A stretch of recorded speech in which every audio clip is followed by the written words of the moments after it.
Right, this is just to thank everybody for the thousands and thousands of the messages I've had about the parrot. It's hard when I come in here now and the parrot's not here, but thank you all.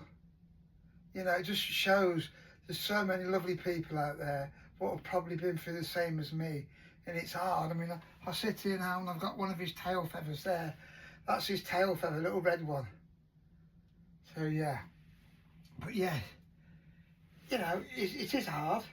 I come here and because I live here on my own on the boat, and you come here and he was my best friend and my mate as well, because he'd sit out with me and he'd always be talking. He used to sing a song. We're having a party, we're having a ball. I don't know where he got it from, but it used to make me laugh.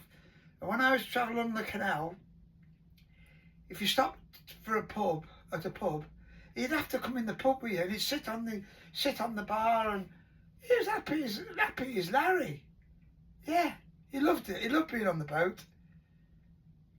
Yeah, so, you know, like I said before, I thought I'd be dead before him, but obviously not. His time was up, or something. He could have had an illness, or anything could have happened. So, but you know, I loved him for all that time, and I looked after that blooming bird. Yeah, I did. But these things happen, so you have to move on. But the reason I'm on today is just to thank everybody from the bottom of my heart for all your support, what you've given me, because that meant a lot to me. Every time my phone goes, it's somebody, you know, wishing me, you know, all the best for what's going on, because they know when you've had an animal, you're so close to it, because you live on the boat and you're here with him all the time. I mean, he was never in the cage. He was always out and about. Like, you know what I mean? It was always either on my shoulder. I used to go down the field, down the bottom, and he was on my shoulder. Yeah. Yeah.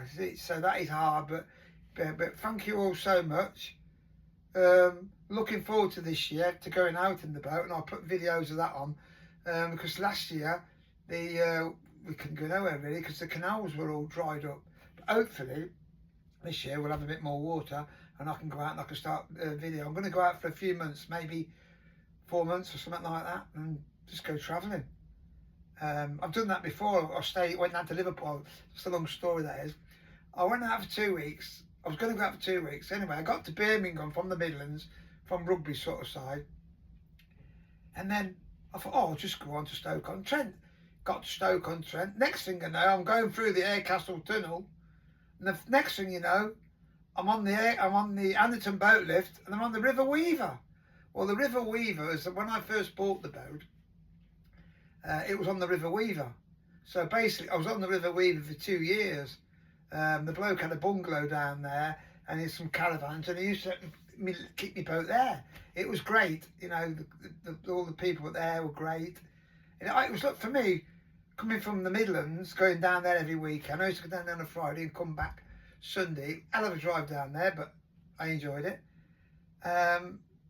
But he was getting on, and his health wasn't very good, and he had to sell. So then I had to move the boat to the Midlands, and I ended up going to Dunchurch Pool Marina. And I think I was there 3 years. It was great when it first opened. Lovely.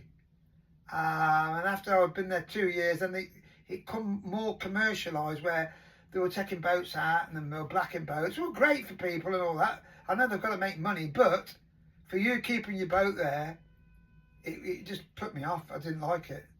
Yeah, so then I moved. Yeah. But yes, so I'll keep you informed. But anyway, thank you all so much. Thank you.